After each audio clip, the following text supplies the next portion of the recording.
Speaking of brain patterns, said no one.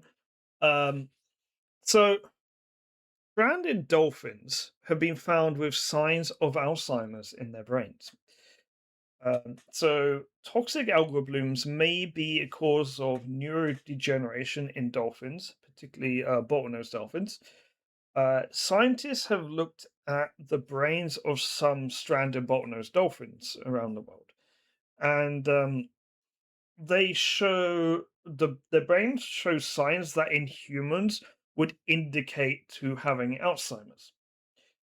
And this obviously could be a cause of the actual stranding itself. Dolphin stranding during bloom season showed more than 2,900 times more of the neurotoxin 2,4. Do you want to read this next word? Um, Wait, cyanobacteria? No. Or oh, wait, sorry, before that. Diaminobutyric acid.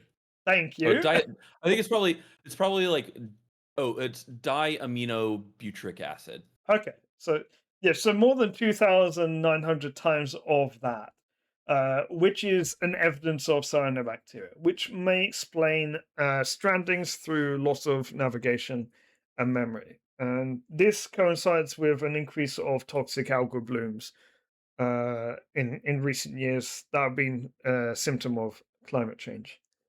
And not just climate change, because I remember reading a bit more about this.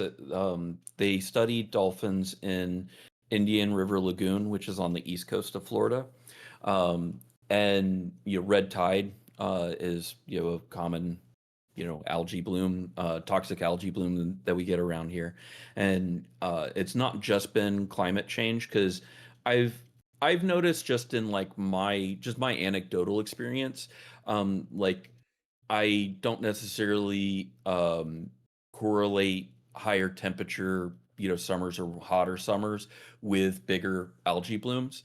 But one of the biggest contributors to it is the release of fertilizers, because we have a lot of Yeah, sugar farms in southern Florida, around the edges of the Everglades and all of that.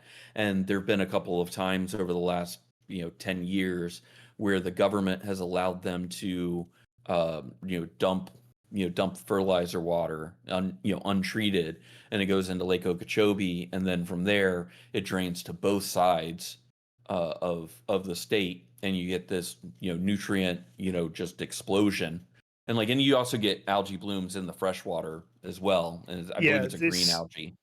Yeah, if you've ever looked at like still fresh water, that's near things like farms, Hmm. that's got just blanket green algae. That's as a result of the term's called runoff, where Yeah. fertilizer will actually just like seep from the farm, and the fertilizer fantastic for growing your crops, also Hmm. fantastic for feeding algae.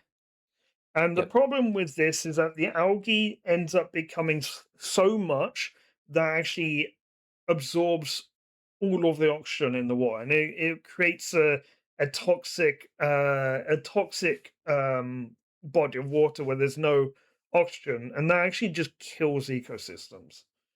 Yeah. I think I had mentioned this last month when we were talking about Moat Marine in Sarasota, Florida, but they were a part of a program that restocked, like basically bred snook, which is a game fish, or very popular game fish in Florida, um, after a particularly bad red tide season where stocks were wiped out. I mean, to the point where snook Snook were closed for I think 2 or 3 years after that before the stocks had recovered enough.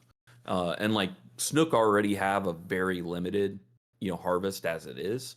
Like there's a slot limit, and you can usually only get one or two, and then they're usually only open for like 1 month, out of the year. So like red tide is, and just toxic algae blooms, where however they take form around the world are, yeah, they can really They're be dangerous. ecosystem destroyers. Yeah, and like I remember were talking to a charter captain about it, and he had said that after one bad red tide in like the mid 90s, mid late 90s, the fishing for the charter boats and the party boats was absolutely horrible for about 5 years because just so much had been killed off.